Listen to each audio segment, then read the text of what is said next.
Hello everyone, we are going to start class 8th NCERT History Chapter 8, The Making of the National Movement 1870s to 1947। तो देखो पिछले chapters में हमने कुछ बातों के बारे में जाना है, जैसे कि जो ब्रिटिशर्स की कॉन्क्वेस्ट थी टेरिटरीज के लिए, कैसे वो किंगडम्स को टेक ओवर कर लेते थे, नए लॉज या एडमिनिस्ट्रेटिव इंस्टीट्यूशंस का इंट्रोडक्शन, पीजेंट्स और ट्राइबल्स की लाइफ में जो चेंजेस थे, एजुकेशनल चेंजेस थे जो 19th सेंचुरी में, वुमेन की कंडीशंस को लेकर जो डिबेट्स थी, और जो चैलेंजेस थे कास्ट सिस्टम को, सोशल और रिलीजियस रिफॉर्म्स थे, 1857 की रिवोल्ट और उसके आफ्टर मैथ, और जो डिक्लाइन था क्राफ्ट में और ग्रोथ में इंडस्ट्रीज के एजुकेशन में, इन्हीं सभी बेसिस पर जो हमने पढ़ा था ना, तो हमें थोड़ा समझ आता है कि इंडियंस जो थे वो ब्रिटिश रूल के से थोड़ा डिसकंटेंट में थे, मतलब थोड़ा नाराज थे, किस तरह से अलग अलग ग्रुप्स क्लासेस डिससेटिस्फाइड थे, द इमर्जेंस ऑफ नेशनलिज्म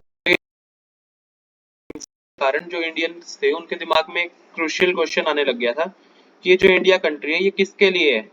तो आंसर इस और क्या है ये कंट्री, तो इसका आंसर धीरे धीरे आया कि इंडिया जो है वो इंडिया के लोगों के लिए है। लोग जो किसी भी class, colour, caste, creed, language या जेंडर से बिलोंग करते हो सबके लिए है इंडिया। और जो ये कंट्री है और उसके रिसोर्सेज और सिस्टम, ये सब हम इंडियंस के लिए है। ये आंसर जब आने लगा ना, तो एक अवेयरनेस आने लगी कि ब्रिटिशर्स जो है ना वो हमारे रिसोर्सेज पर, इंडिया के रिसोर्सेज पर कंट्रोल जमाए हुए, और इंडियंस पर भी इनका कंट्रोल है। जब तक ये कंट्रोल खत्म नहीं होगा तब तक इंडिया जो है वो इंडियंस के लिए नहीं माना जा सकता। ये जो कॉन्शियसनेस आने लगी थी ना, तो ये क्लियरली जो पॉलिटिकल एसोसिएशंस 1850 के बाद बनी थी इनमें स्टेटेड थी, स्पेशली वो जो कि 1870s और 1880s के बाद आने लगे थे इंस्टीट्यूशंस, एसोसिएशंस। और इनमें से काफी एसोसिएशंस को ना इंग्लिश एजुकेटेड प्रोफेशनल्स कंट्रोल करते थे, चलाते थे, जैसे कि लॉयर्स हो गए। तो इनमें से काफी इंपॉर्टेंट एसोसिएशंस थी, जैसे कि पूना सार्वजनिक सभा, इंडियन एसोसिएशन, द मद्रास महाजन सभा, the Bombay presidency association, end of course the Indian national Congress. तो देखो जैसा नेम बताता है, द पूना सार्वजनिक सभा, तो इसका लिटरल मीनिंग ये है सार्वजनिक, मतलब सभी लोगों के लिए।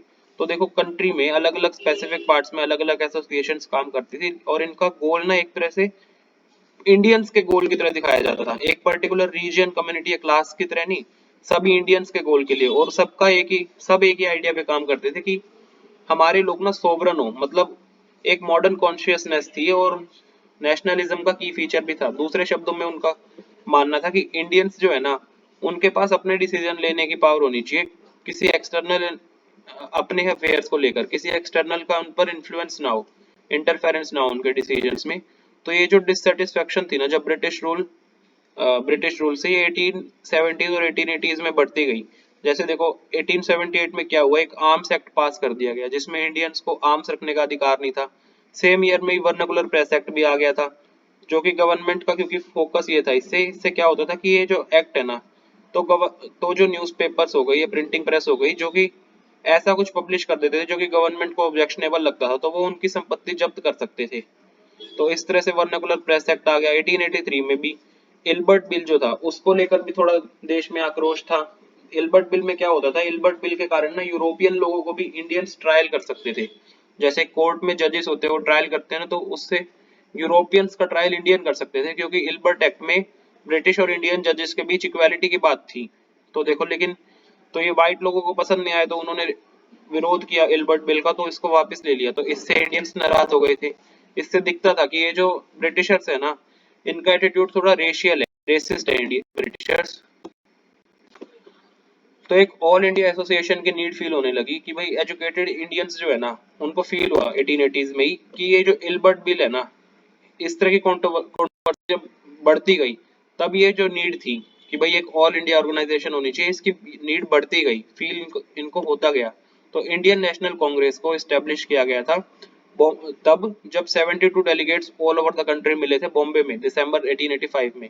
तो कांग्रेस की अर्ली लीडरशिप थी दादा भाई नौरोजी, फिरोज शाह मेहता, बदरुद्दीन तैयब जी, डब्ल्यू सी बनर्जी, सुरेंद्र नाथ बनर्जी, रमेश चंद्र दत्त, एस सुब्रमण्यम अय्यर, और भी दूसरे लोग थे जो कि बम्बे या कलकत्ता से आते थे, बॉम्बे कलकत्ता से। तो नारोजी जो थे, नारोजी एक बिजनेसमैन और पब्लिसिस्ट थे जो कि लंदन में बसे हुए थे। पब्लिसिस्ट मतलब ये अपने आइडियाज को पब्लिसाइज करते थे इंफॉर्मेशन या फिर रिपोर्ट्स के थ्रू किसी भी तरह से। और देखो ये दादा भाई नौरोजी ब्रिटिश पार्लियामेंट के मेंबर भी थे उस टाइम पर, और ये यंग नेशनलिस्ट को गाइड भी करते थे। एक रिटायर्ड ब्रिटिश ऑफिशियल थे एओ ह्यूम, इन्होंने भी काफी इंपॉर्टेंट रोल प्ले किया है इंडियंस को अलग अलग रीजन से साथ लाने का। Who did the Congress seek to speak for, तो देखो एक न्यूज़पेपर था द इंडियन मिरर, तो उसमें लिखा है जनवरी 1886 में, तो जो फर्स्ट नेशनल कांग्रेस हुई ना बॉम्बे में, ये एक फ्यूचर पार्लियामेंट जो कंट्री का होगा उसका न्यूक्लियस थी, और इसके कारण लोगों का बहुत ज्यादा भला होने वाला है। बदरुद्दीन तैयब जी जो थे उन्होंने कांग्रेस के प्रेसिडेंट के पद पर इस तरह से एड्रेस किया था 1887 में कि जो कांग्रेस है ना, ये रिप्रेजेंटेटिव से बनी हुई है, ये रिप्रेजेंटेटिव से सिर्फ किसी एक पर्टिकुलर कास्ट या कम्युनिटी से नहीं आते, बट अलग अलग कम्युनिटीज से आते हैं इंडिया की। A nation in the making, तो ये वो पीरियड था जब देखो कांग्रेस के जो पहले 20 साल थे ना, उसको मॉडरेट कहा जाता है। अब क्योंकि वो मॉडरेट थी अपने ऑब्जेक्टिव या मेथड्स में, इस पीरियड में देखो एक इंडियंस की जो वॉइस हो गवर्नमेंट या एडमिनिस्ट्रेशन में, कांग्रेस ने डिमांड की कि इंडियंस की भी आवाज हो इस सब में। कांग्रेस का चाहना था कि लेजिस्लेटिव काउंसिल्स बने जिसमें ज्यादा रिप्रेजेंटेटिव्स हो, ज्यादा पावर मिली हो, और अलग अलग नए प्रोविंसेस को इंट्रोड्यूस किया जाए जहां पर कोई भी नहीं एग्जिस्ट करता था। तो कांग्रेस की डिमांड थी कि इंडियंस जो है ना उनको हाई पोजीशंस पर प्लेस किया जाए गवर्नमेंट में। इस पर्पस के लिए उन्होंने सिविल सर्विस एग्जामिनेशन इंडिया में भी मांग की, लंदन में तो होता ही था, इंडिया में भी हो। तो देखो ये जो इंडियनाइजेशन की डिमांड थी ना एडमिनिस्ट्रेशन में, ताकि पार्ट हो, इस मूवमेंट की एक डिमांड थी इंडियनाइजेशन को एडमिनिस्ट्रेशन में, ताकि रेसिज्म के अगेंस्ट थोड़ा काम हो सके। क्योंकि देखो काफी जो जॉब्स थी ना, इंपॉर्टेंट जॉब्स, उन पर वाइट ऑफिशियल्स बैठे हुए थे, तो उनकी मोनोपोली होने के कारण तो देखो ब्रिटिशर्स को ऐसा भी लगा कि इंडियंस को है ना इस तरह की रिस्पॉन्सिबिलिटी वाली जॉब्स नहीं देनी चाहिए, क्योंकि ब्रिटिश ऑफिसर्स अपनी सैलरी का मेजर पार्ट अपने घर भेजते हैं। तो इंडियनाइजेशन अगर हो जाएगा तो इस तरह से इंग्लैंड में ये ड्रेन ऑफ वेल्थ भी रुक जाएगी।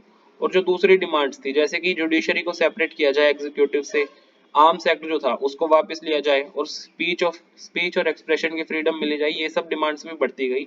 तो जो पहले की कांग्रेस थी ना, इसने काफी इकोनॉमिक इश्यूज को भी एड्रेस किया था, और ये डिक्लेयर भी कर दिया कि ब्रिटिश रूल के कारण ना देश में पॉवर्टी और फेमाइन्स आई है, और जो लैंड रेवेन्यू बढ़े है ना इसके कारण पीजेंट्स और जमींदार गरीब हुए हैं, और जो ये एक्सपोर्ट हो रहा है ना ग्रेन्स का यूरोप में, इसके कारण फूड शॉर्टेज भी आती जा रही है। कांग्रेस ने डिमांड किया कि ये जो रेवेन्यू है इसमें थोड़ा रिडक्शन हो, मिलिट्री एक्सपेंडिचर में भी कट किया जाए, और साथ ही ज्यादा फंड्स मिले इरिगेशन के लिए, और कई रेजोल्यूशंस भी पास की सॉल्ट टैक्स पर भी, कि किस तरह से इंडियन लेबर्स को अब्रॉड में ट्रीट किया जाए, फॉरेस्ट ड्वेलर्स की सफरिंग को लेकर भी, जो कि फॉरेस्ट एडमिनिस्ट्रेशन इनको इंटरफेयर करता है फॉरेस्ट ड्वेलर्स को। और इस सब से देखो दिखता है कि ये जो कांग्रेस थी ये एक बॉडी थी एजुकेटेड इलाइट्स की, लेकिन ये एक प्रोफेशनल ग्रुप जमींदार या इंडस्ट्रियलिस्ट के बिहाफ पे नहीं बोलती थी, सबके भले के लिए बोलती थी, इन परस्यूट ऑफ गोल्ड। तो देखो एक मॉडरेट लीडर थे दिनशो वाचा, ये नारोजी को लिखते हैं 1887 में। फिरोज शाह तो आजकल बिजी है अपने पर्सनल काम में, और इनके पास पैसे भी बहुत हैं, और मिस्टर तेलंग जो है वो भी बिजी रहते हैं। तो वो सोच रही है कि सब इस तरह से सोने की खोज में बिजी रहेंगे तो ये देश के लिए प्रोग्रेस कैसे होएगी। तो जो मॉडरेट लीडर्स थे ना, ये एक तरह का पब्लिक अवेयरनेस बनाना चाहते थे कि जो ब्रिटिशर्स का अनजस्ट नेचर है ना, गलत व्यवहार है, उसके लिए पब्लिक अवेयरनेस बनाना चाहते थे। तो उन्होंने न्यूज़पेपर्स भी पब्लिश किए, आर्टिकल्स भी लिखे, और दिखाया कि किस तरह से ब्रिटिशर्स के कारण देश की इकोनॉमी खराब हो रही है। उन्होंने ब्रिटिशर्स को अपनी स्पीचेस में भी क्रिटिसाइज किया, और देश के अलग अलग पार्ट्स में रिप्रेजेंटेटिव्स भेजे, ताकि एक पब्लिक ओपिनियन जो है ना उसको थोड़ा मोबिलाइज कर सके, बदल सके। उन्हें लगा कि ब्रिटिशर्स के पास फ्रीडम या जस्टिस को लेकर जो आइडियल्स है ना उसकी इज्जत करते हैं वो ब्रिटिशर्स, तो इसीलिए वो इंडियंस की डिमांड भी मान लेंगे। लेकिन जरूरी क्या है कि एक तरह से इन डिमांड्स को एक्सप्रेस किया जाए और गवर्नमेंट को इंडियंस की फीलिंग की थोड़ी अवेयरनेस हो जाए। Freedom is our birth right. तो देखो 1890s में काफी जो इंडियंस थे ना, ये कांग्रेस के पॉलिटिकल स्टाइल पर क्वेश्चन करने लग गए थे। जैसे बंगाल, महाराष्ट्र, पंजाब में लीडर्स थे जैसे कि बिपिन चंद्र पाल, बाल गंगाधर तिलक या लाला लाजपत राय, ये और ज्यादा रेडिकल ऑब्जेक्टिव्स और मेथड्स ढूंढ रहे थे। तो उन्होंने देखो मॉडरेट्स को क्रिटिसाइज किया, क्योंकि उनकी पॉलिटिक्स कुछ पॉलिटिक्स ऑफ प्रेयर्स के टाइप थी, वो ब्रिटिशर्स से रिक्वेस्ट करते थे। और तो उन्होंने थोड़ा सा ना कि सेल्फ रिलायंस और कंस्ट्रक्टिव वर्क साथ मिलकर काम करें, उस पर ज्यादा फोकस किया। उनका कहना था कि उनको ना अपनी स्ट्रेंथ पर विश्वास ज्यादा होना चाहिए, ना कि ब्रिटिशर्स की अच्छी इंटेंशंस पर। लोगों को स्वराज के लिए लड़ना पड़ेगा। तिलक ने एक स्लोगन भी दिया, freedom is my birth right and I shall have it. जो आजादी है उनका जन्म सिद्ध अधिकार है और उनके पास होना ही चाहिए। तो 1905 में क्या हुआ, वायसरॉय कर्जन ने बंगाल का पार्टीशन कर दिया। तो उस टाइम पर देखो ब्रिटिश इंडिया का सबसे बड़ा प्रोविंस था बंगाल, और इसमें बिहार और उड़ीसा के पार्ट्स भी आ जाते थे। तो ब्रिटिशर्स ने कहा कि ये ना एडमिनिस्ट्रेटिव कन्वीनियंस के लिए बंगाल का पार्टीशन किया गया है। लेकिन एडमिनिस्ट्रेटिव कन्वीनियंस का मतलब क्या था, ये कन्वीनियंस क्या दिखाना चाहती थी, तो देखो क्लियरली ये दिख रहा था कि ये ना पार्टीशन ब्रिटिश ऑफिशियल्स और बिजनेसमैन के इंटरेस्ट में किया गया है। और देखो इवन सो देखो नॉन बंगाली एरियाज को प्रोविंस से हटा दिया। उसके साथ ही साथ ब्रिटिशर्स ने ना गवर्नमेंट ब्रिटिश गवर्नमेंट ने ईस्ट बंगाल को सेपरेट कर दिया और उसको असम के साथ मर्ज कर दिया। तो इसका देखो ब्रिटिशर्स का मोटिव ये था कि इन्फ्लुएंस जो था ना बंगाली पॉलिटिशियंस का उसको कम किया जाए और बंगाली लोगों को बांटा जाए। तो जो पार्टीशन था ना बंगाल का, इसके कारण पूरे इंडिया में लोग नाराज थे और कांग्रेस के सभी सेक्शंस, बेशक वो मॉडरेट्स हो या रेडिकल्स हो, सभी इससे नाराज थे। तो अलग अलग एरियाज में लार्ज पब्लिक मीटिंग्स हुई, डेमोन्स्ट्रेशंस हुई और कुछ नोवल मेथड्स, सही मेथड्स मास प्रोटेस्ट के बनाए गए। तो ये जो स्ट्रगल था ना समय के साथ, इसको नाम दिया गया स्वदेशी मूवमेंट, जो कि बंगाल में सबसे ज्यादा स्ट्रॉन्गेस्ट था। लेकिन और भी जगहों पर इसकी गूंज थी, जैसे कि डेल्टा एक आंध्रा था, आंध्रा के रीजन्स में इसको वंदे मातरम मूवमेंट कहा गया, स्वदेशी मूवमेंट को। और ये जो स्वदेशी मूवमेंट था ना, ये ब्रिटिश रूल को अपोज करने के लिए था और एक सेल्फ हेल्प के आइडियाज, स्वदेशी एंटरप्राइज ले, नेशनल एजुकेशन हो, इंडियन लैंग्वेज का यूज के, इस तरह के आइडियाज को प्रमोट करता था। स्वराज के लिए लड़ने के लिए ना रेडिकल्स ने तो मास मोबिलाइजेशन चुना कि लोगों को काफी इन्फ्लुएंस किया जाए, ब्रिटिश इंस्टीट्यूशंस और गुड्स को बॉयकॉट किया जाए। और कुछ इंडिविजुअल्स ने तो ये भी कहा कि रेवोल्यूशनरी वायलेंस करना पड़ेगा ताकि ब्रिटिश रूल को बाहर किया जा सके। रेवोल्यूशनरी वायलेंस मतलब कि वायलेंस का यूज किया जाए ताकि सोसाइटी में एक रेडिकल चेंज आए। तो ये जो 20th सेंचुरी की ओपनिंग डिकेड्स थी ना, ये इसमें काफी डेवलपमेंट्स थी, जैसे कि मुस्लिम लैंडलॉर्ड्स और नवाब का एक ग्रुप था, उन्होंने ऑल इंडिया मुस्लिम लीग बना ली थी डेका में 1906 में। और ये लीग जो थी वो बंगाल पार्टीशन को सपोर्ट करती थी। और इसका देखो इसकी थोड़ी इच्छा थी कि सेपरेट इलेक्टोरेट्स हो मुस्लिम्स के लिए, एक डिमांड थी जिसको गवर्नमेंट ने 1909 में मान भी लिया। कुछ जो सीट्स थी ना काउंसिल्स की, उनको अब रिजर्व कर दिया गया था मुस्लिम्स के लिए, जिसको इलेक्ट भी मुस्लिम वोटर्स ही करेंगे। तो देखो ये इसके कारण पॉलिटिशियंस में लालच सा आने लग गया और उन्होंने अपने जो रिलीजियस ग्रुप के लोग होते थे ना, उनमें फेवर्स देनी शुरू कर दी थी, उनको फेवर करना शुरू कर दिया था ताकि वोट भी मिले। तो देखो इसी इसी टाइम पर कांग्रेस जो थी ना, वो 1907 में स्प्लिट हो गई थी। मॉडरेट्स जो थे वो बाइकआउट का यूज करने को अपोज करते थे, उन्हें लगा कि इसमें फोर्स का यूज हो रहा है, ताकत का यूज हो रहा है बॉयकॉट करने में भी। तो इस स्प्लिट के बाद ना कांग्रेस जो थी वो मॉडरेट्स उसको डोमिनेट करते थे तिलक के फॉलोअर्स के साथ। तिलक के फॉलोअर्स इसमें बाहर से काम करते थे और जो दो ग्रुप्स जो रीयूनाइट हो गए थे ना दिसंबर 1915 में, देखो इसके अगले साल मतलब 1916 में कांग्रेस और मुस्लिम लीग ने एक हिस्टोरिक लखनऊ पैक्ट को साइन किया और साथ में काम करने का निश्चय किया, एक रिप्रेजेंटेटिव गवर्नमेंट बने ताकि कंट्री में। The growth of mass nationalism. तो देखो 1919 में जो स्ट्रगल था ना ब्रिटिश रूल के अगेंस्ट, ये एक मास मूवमेंट बनता गया जिसमें पीजेंट्स, ट्राइबल, स्टूडेंट्स, वुमेन बड़े बड़े नंबर्स में आने लगे और फैक्ट्री वर्कर्स भी आ जाते थे। कई जो बिजनेस ग्रुप थे ना, वो भी 1920s में कांग्रेस को सपोर्ट करने लग गए थे। पहली वर्ल्ड वॉर के कारण ना इकोनॉमिकल या पॉलिटिकल सिचुएशन इंडिया की बदल गई थी। देखो इंडिया की ना इससे डिफेंस एक्सपेंडिचर जो थी, इसके कारण काफी इसमें बढ़ोतरी हुई थी, काफी बढ़ गया था। तो गवर्नमेंट ने देखो टैक्सेस बढ़ा दिए थे इंडिविजुअल इनकम्स पर या फिर बिजनेस प्रॉफिट्स पर। तो ये मिलिट्री एक्सपेंडिचर बढ़ने के कारण जो डिमांड थी ना वॉर सप्लाईज की, इसके कारण काफी प्राइसेस में भी इंक्रीज हुआ, तो जिसके कारण काफी डिफिकल्टीज आने लग गई थी कॉमन पीपल के लिए। तो देखो ये तो वही कॉमन लोगों को इतनी डिफिकल्टीज आ रही थी, लेकिन देखो जो बिजनेस ग्रुप थे इनको बेनिफिट हुआ है वॉर से। जैसे चैप्टर 6 में भी हमने देखा था कि वॉर के कारण इंडस्ट्रियल गुड्स हो गए, जैसे कि जूट बैग्स हो गए, क्लॉथ या रेल्स हो गए, इसमें इंक्रीज आया था। तो इसके कारण इंडिया में इंपोर्ट जो थे वो घट गए थे दूसरे कंट्रीज से। और जो इंडियन इंडस्ट्रीज थी ना, ये वॉर के टाइम एक्सपैंड की थी और इंडियन बिजनेस ग्रुप जो थे उनको अच्छी अपॉर्चुनिटीज मिली थी डेवलपमेंट के लिए वॉर के टाइम पर। वॉर के कारण देखो ब्रिटिशर्स को अपनी आर्मी भी बढ़ानी पड़ी थी। तो विलेजेस जो थे उनको प्रेशराइज किया जाता था कि वो कि एक मकसद के लिए सोल्जर सप्लाई करे। तो काफी जो सोल्जर्स थे ना उनको अब्रोड भेजा गया, बाहर के देशों में भेजा गया। और जब ये बाहर से आए ना, तो ये एक समझ लेके आए थे कि किस तरह से इंपीरियलिस्ट पावर्स जो है ना, वो एशिया और अफ्रीका के लोगों को एक्सप्लॉइट कर रही है। और कॉलोनियल रूल सेम डिजायर है उनका इंडिया में, उसको अपोज करते थे अब वो लोग जो आए थे बाहर से। उनको समझ आ गया था कि किस तरह से इंपीरियल पावर्स जो है वो इंडिया का एक्सप्लॉइटेशन कर रही है। और उसके बाद देखो 1917 में एक रेवोल्यूशन हुआ था रशिया में। तो पीजेंट और वर्कर का जो स्ट्रगल था ना, और जो सोशलिज्म के आइडियाज थे ये काफी सर्कुलेट हुए, तो इससे इंडियन नेशनलिस्ट को भी काफी इंस्पिरेशन मिली थी। अब महात्मा गांधी का आगमन, the advent of Mahatma Gandhi. तो देखो इन्हीं सब सर्कमस्टांसिस में जब गांधी जी एक मास लीडर की तरह उभर के आए थे। हमें पता है कि गांधी जी 46 की एज में इंडिया में आए थे 1915 में, साउथ अफ्रीका से 46 की एज में इंडिया में रिटर्न किए थे। तो देखो इन्होंने काफी इंडियंस को ना कंट्री में नॉन वायलेंट मार्चेस, जो कि रेसिस्ट रेस्ट्रिक्शंस थी ना उनके अगेंस्ट नॉन वायलेंट मार्चेस में इन्वॉल्व किया था। और ये काफी एक रिस्पेक्टेड लीडर थे जिनको पहले से ही इंटरनेशनली जाना जाता था। उनके जो साउथ अफ्रीकन कैंपेन्स हुए ना, इसके कारण ये अलग अलग तरह के Indians, Hindus, Muslim, Parsi, Christian, Gujarati, Tamil, north Indian, upper class, merchant, lower मर्क या फिर वर्कर, सबके साथ इनके कंटेक्ट थे। महात्मा गांधी ने अपने स्टार्टिंग के साल तो इंडिया में ही बिताए थे, पूरे कंट्री में घूमते हुए लोगों की नीड्स या पूरी ओवरऑल सिचुएशन को समझते हुए। जो उनके ओवरऑल इंटरवेंशंस थे ना महात्मा गांधी के, वो तो यूजुअली लोकल मूवमेंट्स जो कि चंपारण में थे उसमें थे। पहले तो खेड़ा या अहमदाबाद में लोकल मूवमेंट हो गए, जब तो खेड़ा और अहमदाबाद में ना ये राजेंद्र प्रसाद और वल्लभ भाई पटेल के कांटेक्ट में आए थे। और अहमदाबाद में इन्होंने एक सक्सेसफुल मिल वर्कर स्ट्राइक 1918 में कराई थी। अब हम डिटेल में जानने वाले हैं उन मूवमेंट्स के बारे में जो कि 1919 से 1922 के बीच हुए थे। द रॉलेट एक्ट, सत्याग्रह।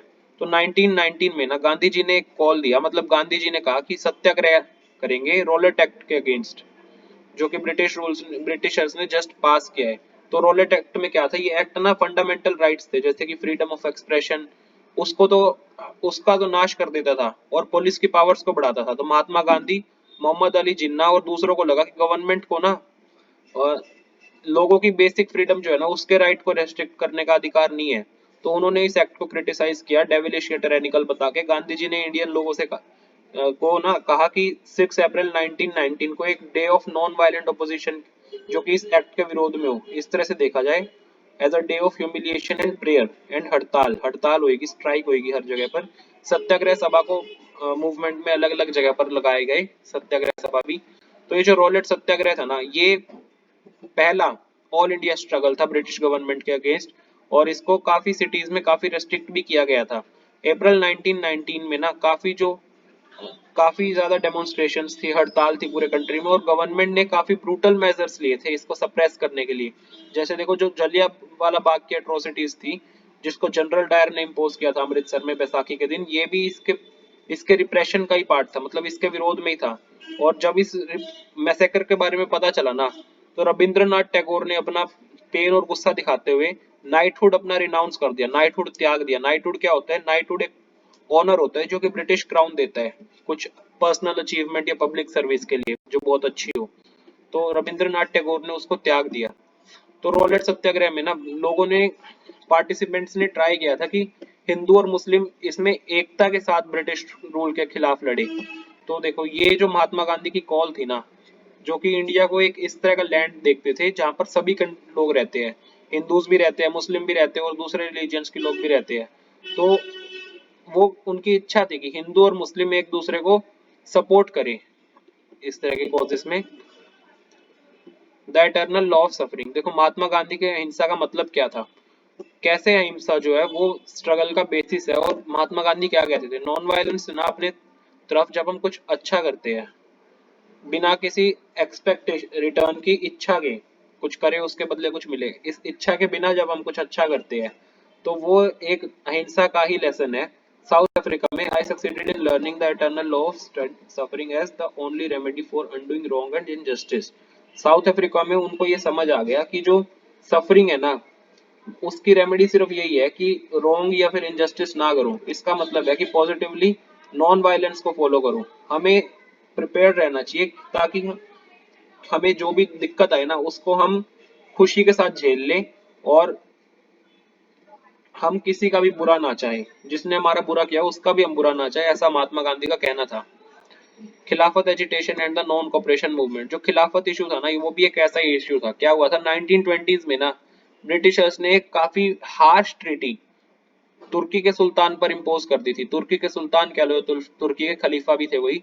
तो लोग ना इससे काफी नाराज थे, क्योंकि एक तो जलियांवाला मैसेकर पे भी नाराज थे और इस पर भी नाराज थे। तो इंडियन मुस्लिम्स जो थे ना, वो चाहते थे कि खिलाफ खलीफा जो है ना उधर के, उनको अलाउ किया जाए कि भाई मुस्लिम्स के जो सेक्रेट प्लेस है ऑटोमन एम्पायर में, अर्स्टवाइल ऑटोमन एम्पायर में, उनका कंट्रोल मुस्लिम्स के खलीफा को दिया जाए। तो जो खिलाफत एजिटेशन के लीडर थे ना, मोहम्मद अली और शौकत अली, इनकी इच्छा थी कि एक नॉन कॉपरेशन मूवमेंट में पूरा सपोर्ट के साथ, गांधी जी के सपोर्ट के साथ करें और कांग्रेस कैंपेन करे पंजाब रोंग्स के खिलाफ भी, जो कि जलियांवाला बाग मैसेकर हुआ था ना, उसके खिलाफ भी, खिलाफत रोंग के साथ भी, और स्वराज की डिमांड करी। तो जो नॉन कॉपरेशन मूवमेंट था ना, इसको 1921 से 1922 में काफी मोमेंटम मिला, मतलब अच्छा सपोर्ट मिला। काफी जो स्टूडेंट्स थे उन्होंने गवर्नमेंट स्कूल्स और कॉलेजेस को छोड़ दिया। काफी जो लॉयर्स थे जैसे मोतीलाल नेहरू, सी आर दास, सी राजगोपालचारी, असफ अली, इन्होंने अपनी लॉयर की प्रैक्टिसेस छोड़ दी, काम करना बंद कर दिया था। ब्रिटिश टाइटल्स जो थे उनको सरेंडर कर दिया गया और लेजिस्लेचर्स का बाइकआउट कर दिया गया। और जो लोग थे ना, उन्होंने फॉरेन क्लॉथ को आग लगा दी, भारी कपड़े को। और जो फॉरेन क्लॉथ का इससे इंपोर्ट होता था वो 1920 से 1922 में बहुत कम हो गया। तो देखो, लेकिन इसका इम्पैक्ट कम ही था जो कंट्री, क्योंकि ना अभी जो कंट्री था उसमें एक बहुत भयावह वॉर का डर बना, रिवोल्ट का डर बना हुआ था, विद्रोह का। पीपल्स इनिशिएटिव, काफी देखो, काफी केसेस में लोग जो थे ना, वो जो ब्रिटिश रूल था उसके खिलाफ नॉन वायलेंट एक्शन करते थे, नॉन वायलेंटली काम कर देते थे, दूसरे शब्दों। और जो कई एरियाज थे वहां पे अलग अलग लोग जो रहते थे, वो गांधी जी की कॉल को ना अपने अपने तरीके से इंटरप्रेट कर देते थे और उस तरीके से प्रोटेस्ट करते थे जो कि गांधी जी के आइडियाज के अगेंस्ट है। तो दोनों ही केस में देखो, जो लोग थे ना, वो मूवमेंट में लोकल ग्रीवियंसेस, मतलब अपने अपने दुखों के कारण जुड़े हुए थे। एक एग्जांपल देखते हैं गुजरात का। खेड़ा डिस्ट्रिक्ट जो है ना गुजरात में, इधर कुछ पाटीदार पीजेंट्स थे, इन्होंने नॉन वायलेंट कैंपेन ऑर्गेनाइज किया हुआ था अगेंस्ट जो हाई लैंड रेवेन्यू लेते हैं ना ब्रिटिश, उसके अगेंस्ट। और कोस्टल आंध्र में या इंटीरियर तमिलनाडु में लिक्वर शॉप्स को पिकेट कर दिया गया था। पिकेट मतलब लोग प्रोटेस्ट कर रहे थे एक बिल्डिंग या शॉप के बाहर कि भाई अब कोई इसमें एंटर नहीं करेगा, मतलब लिकर शॉप्स को एक तरह से एंटर नहीं करने दे रहे थे। और गंतूर डिस्ट्रिक्ट जो था आंध्र प्रदेश का, इधर ट्राइबल्स या पुअर पीजेंट्स जो थे ना, ये फॉरेस्ट सत्याग्रह कर रहे थे। और कभी कभी इस फॉरेस्ट सत्याग्रह में वो अपनी कैटल्स को ना फॉरेस्ट में बिना ग्रेजिंग फी पे करे चराने के लिए छोड़ देते थे। तो वो प्रोटेस्ट कर रहे थे, कॉलोनियल स्टेट ने क्योंकि फॉरेस्ट रिसोर्सेज रेस्ट्रिक्ट कर दिए अलग अलग तरीके से, इसलिए से। तो उनका मानना था कि गांधी जी जो है ना, वो इन टैक्सेस को कम कराएंगे और फॉरेस्ट रेगुलेशंस जो है ना उनको अबॉलिश कराएंगे। तो काफी जो फॉरेस्ट विलेजेस थे वहां पर पीजेंट्स जो थे उन्होंने स्वराज को प्रोक्लेम कर लिया था, और उनका मानना था कि गांधी राज जो है वो अब इस्टेब्लिश होने वाला है, ब्रिटिश राज हटने वाला है, गांधी राज आने वाला है।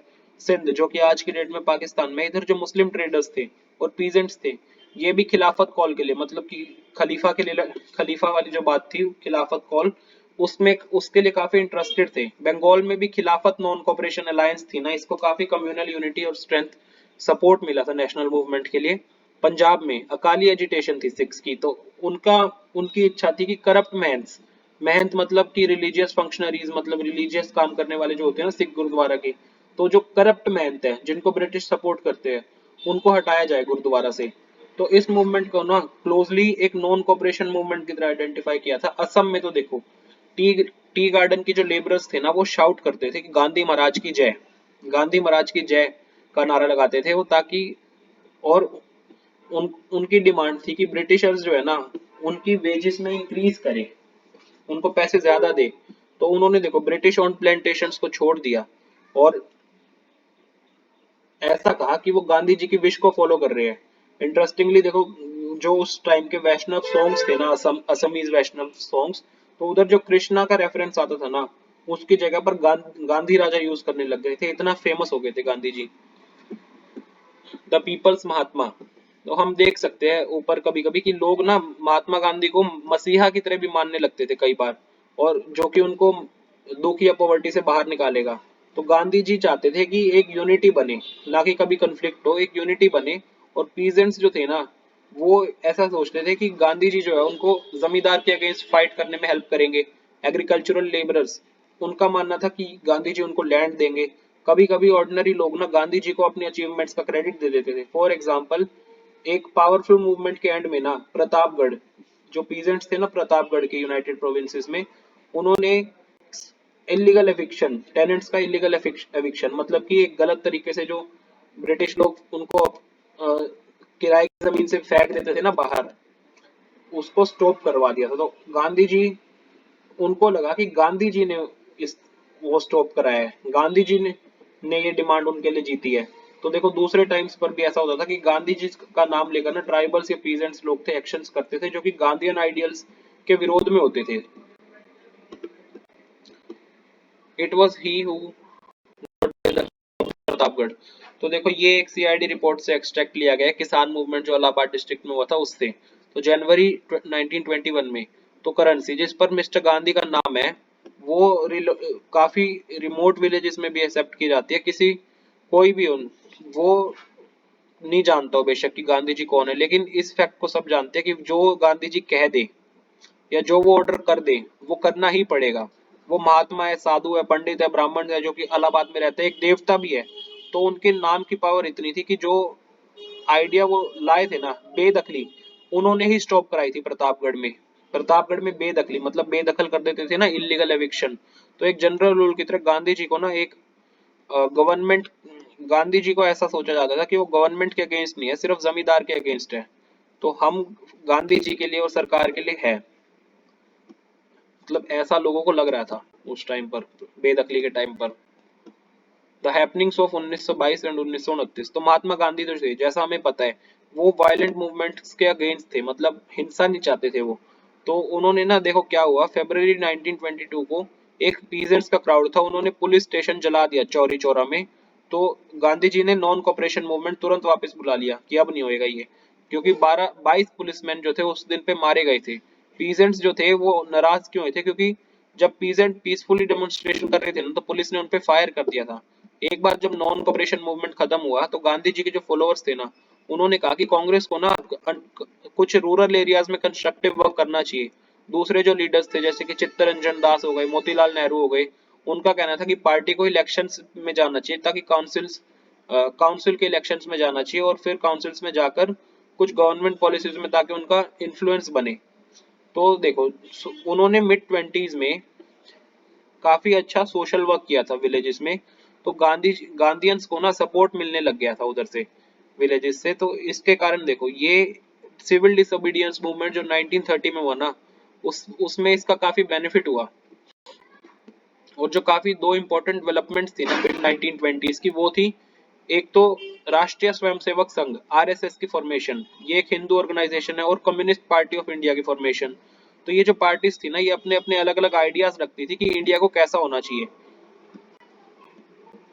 और जो रेवोल्यूशनरी नेशनलिस्ट थे भगत सिंह, वो भी इस पीरियड में काफी एक्टिव थे। इस इमेज में दिखाया हुआ है कि 1927 में जो ब्रिटिश गवर्नमेंट ने इंग्लैंड से डिसाइड किया था कि एक कमीशन भेजा जाए जिसको लॉर्ड साइमन हेड कर रहे हो, जो कि इंडिया के पॉलिटिकल फ्यूचर को डिसाइड करेंगे। तो कमीशन जो थे ना उसमें कोई भी इंडियन रिप्रेजेंटेटिव नहीं था। तो ये जो डिसीजन था इसके कारण इंडिया में गुस्सा आया था थोड़ा। तो सभी जो पॉलिटिकल ग्रुप्स थे ना उन्होंने डिसाइड किया कि इस कमीशन का बॉयकॉट करेंगे। और जब ये कमीशन इंडिया में आया तो इसमें काफी डेमोन्स्ट्रेशन हुई जिसमें लोग कह रहे थे साइमन गो बैक। तो ये जो डिकेट थी ना ये एक तरह से क्लोज तब हुई जब कांग्रेस ने पूर्ण स्वराज की फाइट रिजॉल्व कर दी थी, कंप्लीट इंडिपेंडेंस 1929 में जवाहरलाल नेहरू की प्रेसिडेंटशिप में। कॉन्सिक्वेंटली देखो इंडिपेंडेंस डे मनाना शुरू कर दिया था 26 जनवरी 1930 में से all over the country. It takes a loud voice to make a deaf ear, इनकलाब जिंदाबाद।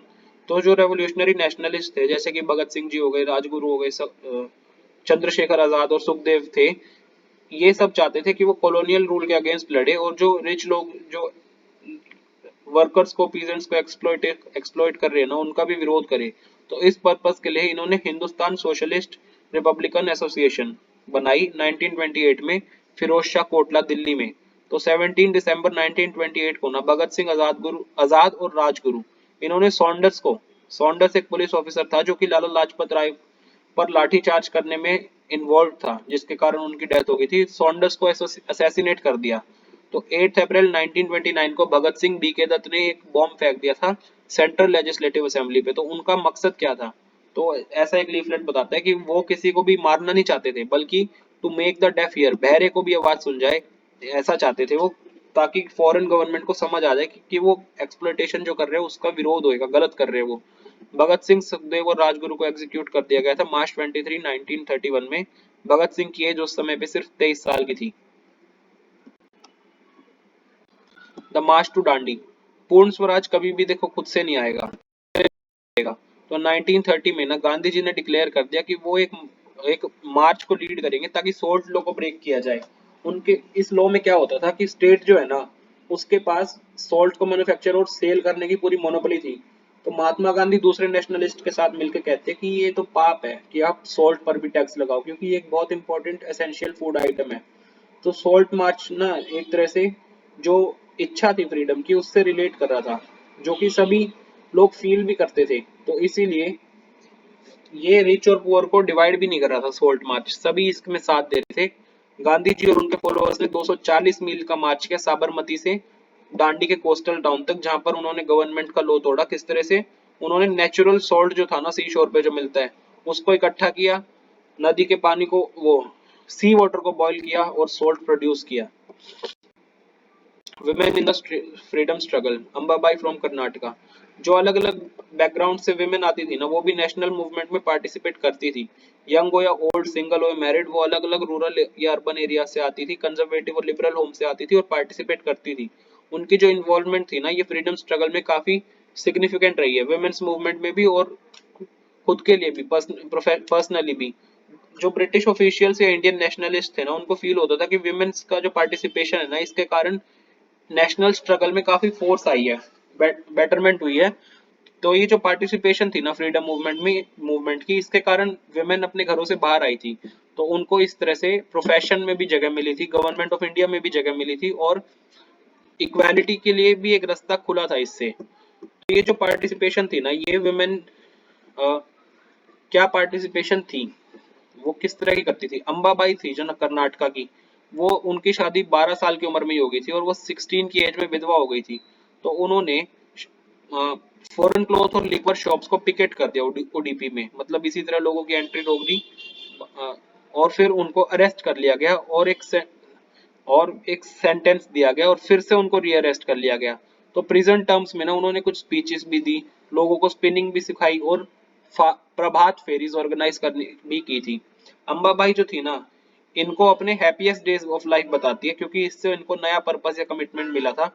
तो जो वुमेन जो थी ना फिर भी उनको ना कि वो मूवमेंट में पार्टिसिपेट कर सके इसके लिए भी लड़ना पड़ा था, क्योंकि देखो सॉल्ट सत्याग्रह में भी देख लो एग्जाम्पल के तौर पर महात्मा गांधी जो थे वो भी स्टार्टिंग में वुमेन्स पार्टिसिपेशन के अगेंस्ट थे। तो सरोजिनी नायडू ने उनको परसुएट किया कि वो वुमेन को मूवमेंट को ज्वाइन करने में अलाउ कर दे। सरोजिनी नायडू के एफर्ट से ऐसा हुआ था। तो देखो पीजेंट्स, ट्राइबल्स और वुमेन्स जो कि अलग अलग काफी नंबर्स में आते थे और पार्टिसिपेट करते थे। एक बिजनेस फेडरेशन जो थी उसने सॉल्ट इशू को लेकर एक पैम्पलेट भी पब्लिश किया था। गवर्नमेंट जो है ना वो इस तरह के मूवमेंट को क्रश करने की कोशिश करती थी ब्रूटल एक्शंस के लेकर, सत्याग्रह के अगेंस्ट काफी ब्रूटल एक्शंस लेती थी, हजारों लोगों को जेल में भेजा गया।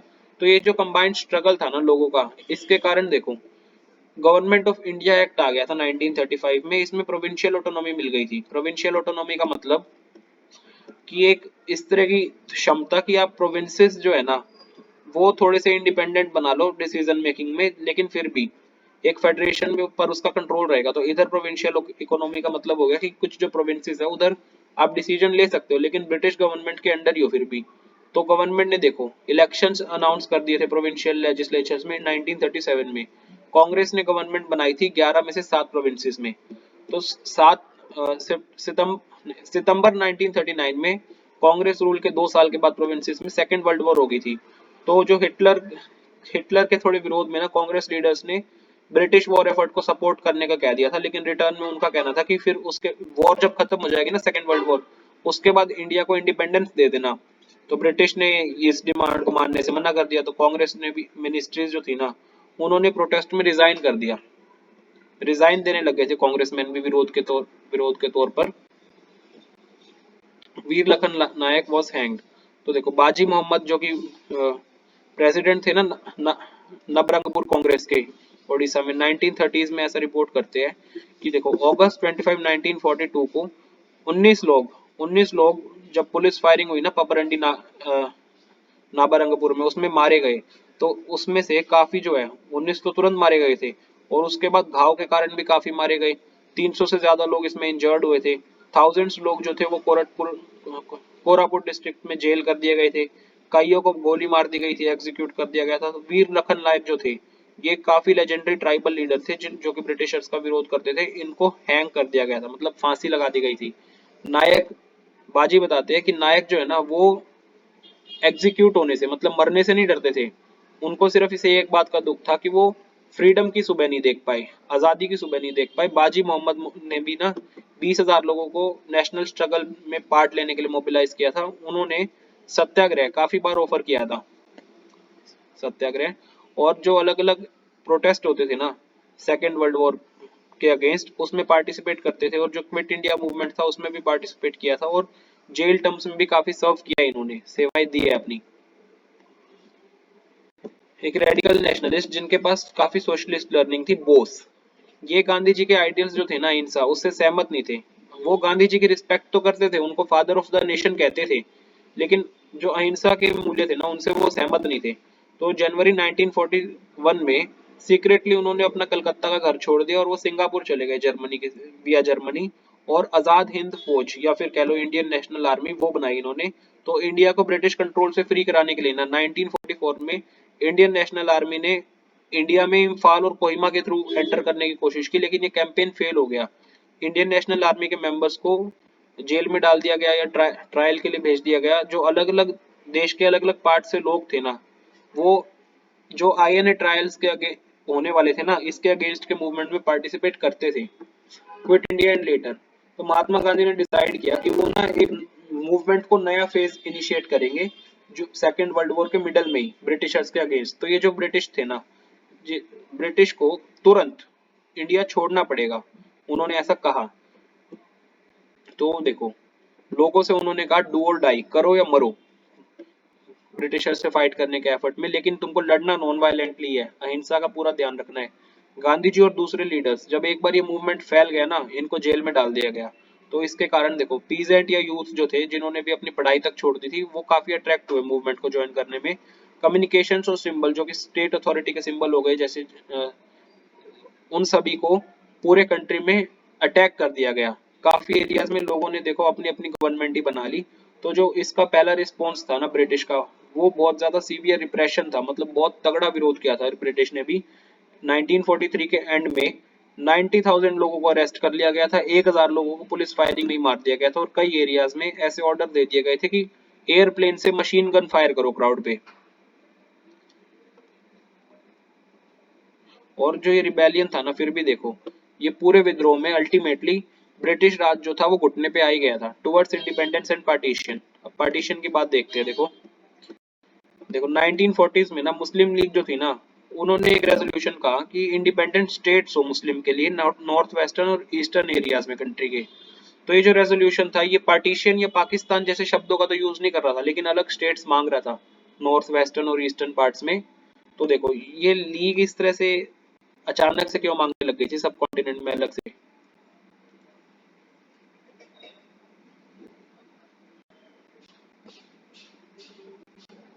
तो देखो लेट 1930 से ही ना, तो ये जो लीग थी, एक तरह से मुस्लिम्स को एक सेपरेट नेशन मिले हिंदुओं से अलग, ये देखने लग गई थी। तो देखो इस तरह का जब नोशन बनता गया, तो ये एक तरह से हिंदू और मुस्लिम ग्रुप के बीच जो 1920 से 1930 के बीच टेंशन रही हो ना, उसके कारण बना था। और साथ ही देखो जो प्रोविंशियल इलेक्शन हुए थे ना 1937 में, इसके कारण लीग जो थी वो काफी मान चुकी थी कि मुस्लिम्स एक माइनॉरिटी है, और उनको एक सेकंड फिडल की तरह काम करना पड़ेगा किसी भी डेमोक्रेटिक स्ट्रक्चर में। और लीग को ये डर भी था कि मुस्लिम तो अनरिप्रेजेंटेड रह जाएंगे, मुस्लिम्स को रिप्रेजेंटेटिव ही नहीं मिलेंगे डेमोक्रेसी में। तो कांग्रेस की देखो ये जो लीग का डिजायर था ना एक जॉइंट कांग्रेस लीग गवर्नमेंट बनाने का यूनाइटेड प्रोविंस में 1937 में, कांग्रेस ने इसको रिजेक्ट कर दिया। इसके कारण भी लीग बहुत ज्यादा नाराज थी, मुस्लिम लीग। तो देखो कांग्रेस का जो ये फेलियर था ना मुस्लिम मासेस को मोबिलाइज करने का 1937 में, इस फेलियर के कारण भी लीग को काफी सपोर्ट मिल गया था। और एक तरह से लीग को लगा कि इस इस अगर 1940s में ये सपोर्ट बढ़ा लेंगे ना, जब कांग्रेस के कई लीडर्स जेल में हैं, तो इससे इनको बेनिफिट होगा और बढ़ाया भी। तो जब वॉर खत्म हुई ना, सेकेंड वर्ल्ड वॉर 1945 में, तो ब्रिटिशर्स ने कांग्रेस कांग्रेस मुस्लिम लीग और खुद के मतलब ब्रिटिशर्स, कांग्रेस और मुस्लिम लीग नेगोशिएशंस करने लग गए और इंडिया के इंडिपेंडेंस को लेकर बात होने लग गई। तो ये जो बातें थी ये फेल हो गई, क्योंकि जो लीग थी ना, वो खुद को सिर्फ इंडियन मुस्लिम्स का एकमात्र स्पोक्स पर्सन की तरह देखती थी कि वही मुस्लिम्स की बात आगे रखेंगे। तो इंडिपेंडेंस ऑफ इंडिया की बात कर रहे थे ये ब्रिटिशर्स, और वो अलग नेशन मांग रहे थे मुस्लिम लीग वाले।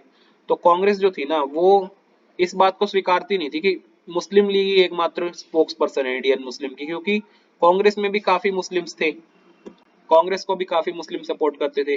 तो जो इलेक्शंस थे राइट प्रोविंसेस के, वो फिर से हुए 1946 में, और कांग्रेस ने जनरल कॉन्स्टिट्यूएंसीज, मतलब वहां पे जहाँ पे कोई भी माइनॉरिटी वगैरह का अलग से रिजर्वेशन वगैरह नहीं होता ना, रिलीजियस या दूसरी कम्युनिटी के लेकर, तो जनरल कॉन्स्टिट्यूएंसीज में कांग्रेस ने काफी अच्छा परफॉर्म किया। लेकिन जो लीग्स थी ना, लीग्स का सक्सेस सिर्फ मुस्लिम रिजर्व सीट्स पर ही था, थोड़ा सा ही सक्सेस मिला था, वो भी मुस्लिम रिजर्व सीट्स पर ही। तो इसके कारण देखो लीग की जो डिमांड थी ना पाकिस्तान की, वो बढ़ती गई, क्योंकि इलेक्शंस में भी अच्छा परफॉर्म नहीं कर पाई। तो मार्च 1946 में क्या होता है, जो ब्रिटिश कैबिनेट भेजी गई थी ना, जिसमें 3 मेंबर्स थे, दिल्ली में भेजी गई थी, तो वो एक तरह से एग्जामिन करने आए थे इस डिमांड को, और फिर वो एक अच्छा सा पॉलिटिकल फ्रेमवर्क देना चाहते थे एक फ्री इंडिया के लिए। तो ये जो मिशन था, ये सजेस्ट कर रहा था कि इंडिया को ना यूनाइटेड ही रहना चाहिए, और खुद को एक तरह से एक लूज कॉन्फेडरेशन की तरह, जिसमें कुछ ऑटोनॉमी हो मुस्लिम मेजोरिटी एरियाज की, उस इस तरह से रहना चाहिए।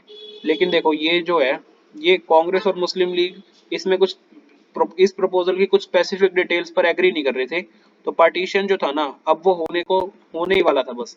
तो जब ये कैबिनेट मिशन फेल हो गया, तो मुस्लिम लीग ने एक मास एजिटेशन डिसाइड कर लिया, ताकि वो पाकिस्तान की डिमांड जीत सके, मास एजिटेशन। तो उन्होंने 16 अगस्त 1946 एकदम से डायरेक्ट एक्शन डे घोषित कर दिया। इसी दिन पर देखो, डायरेक्ट एक्शन डे पर क्या हुआ, कलकत्ता में काफी राइट्स हो गए, जो कि कई दिन चले, और इसके कारण हजारों लोग मरे। 1947 में ये वायलेंस नॉर्दर्न इंडिया के भी अलग अलग पार्ट्स में फैल गया था, और कई सैकड़ों लोग जो थे वो मारे गए, और ऐसी ब्रूटलिटीज वुमेन के साथ हुई जो कि बता भी नहीं सकते इस पार्टीशन के टाइम। लाखों लोगों को अपना घर छोड़ना पड़ गया था, और अपने अपने होमलैंड से उनको निकाल दिया गया, और फिर उनको रेफ्यूजीज की तरह रहने पड़ा था अलग अलग जगहों पर। पार्टीशन के कारण देखो, पार्टीशन का मतलब था कि इंडिया भी अब चेंज हो गया है, काफी सिटीज चेंज हो गई, एक नया कंट्री पाकिस्तान बन गया है। तो एक तरह से कंट्री की जो इंडिपेंडेंस थी ना, ब्रिटिश रूल, वो वायलेंस और पेन जो कि पार्टीशन का था उसके साथ ही आती है।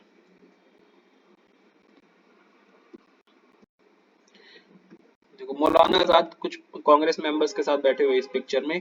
आजाद का जन्म एक बंगाली फादर और एक अरब मदर के इधर हुआ था, मैका में।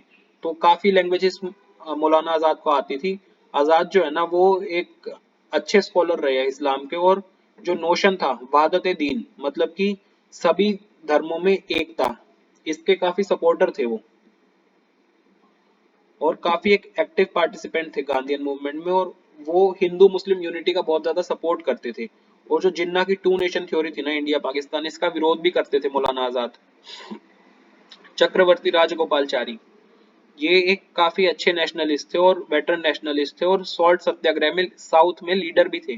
चक्रवर्ती राजगोपालचारी थे ना, इनको राजा जी नाम से भी जाना जाता था पॉपुलरली। और इन्होंने जो 1946 की इंटरिम गवर्नमेंट थी ना, उसमें एक मेंबर की तरह सपोर्ट किया है, और एक फ्री इंडिया के पहले इंडियन गवर्नर जनरल रहे हैं, सरदार वल्लभ भाई पटेल। इन्होंने भी काफी जो इंडिपेंडेंस के बाद नेगोशिएशंस हुई ना, इंडिपेंडेंस के लिए जो नेगोशिएशंस हुई, उनमें काफी इंपॉर्टेंट रोल रहा है सरदार वल्लभ भाई पटेल का। पटेल जो है एक इम्पोवरिश्ड पीजेंट प्रोपराइटर फैमिली से आते हैं, नादियाड की, गुजरात की। और ये जो थे ना फ्रीडम मूवमेंट जो कि 1918 से शुरू हुआ था, उसमें एक फोरमोस्ट ऑर्गेनाइजर थे। पटेल ने कांग्रेस के प्रेसिडेंट की तरह 1931 में सेवाएं दी है। मोहम्मद अली जिन्ना हिंदू मुस्लिम यूनिटी को बहुत ज्यादा सपोर्ट करते थे 1920s तक। जिन्ना ने लखनऊ पैक्ट बनाने में भी काफी अपना सहयोग दिया है, और फिर उन्होंने 1934 में मुस्लिम लीग को रीऑर्गेनाइज किया, और पाकिस्तान की डिमांड के लिए ना एक काफी प्रोमिनेंट, काफी इंपॉर्टेंट स्पोक्स पर्सन बन के आए थे ये। खान अब्दुल गफार खान पश्तून लीडर थे ये नॉर्थ वेस्ट फ्रंटियर प्रोविंस के। तो ये देखो, इनको बादशाह खान भी कहा जाता था। और ये खुदा है खिदमत गर्ज इसके फाउंडर थे। ये एक पावरफुल नॉन वायलेंट मूवमेंट था पठान्स में ही, जो प्रोविंशियल पठान थे ना, उधर चलता था ये मूवमेंट। बादशाह खान जो थे वो स्ट्रांगली अपोज करते थे इंडिया के पार्टीशन को, और उन्होंने अपने जो कांग्रेस के कलीग्स थे ना, उनको बहुत ज्यादा क्रिटिसाइज भी किया कि आपने 1947 के डिवीजन को एग्री क्यों किया। इसी के साथ ये चैप्टर हमारा खत्म हो गया है। Thank you.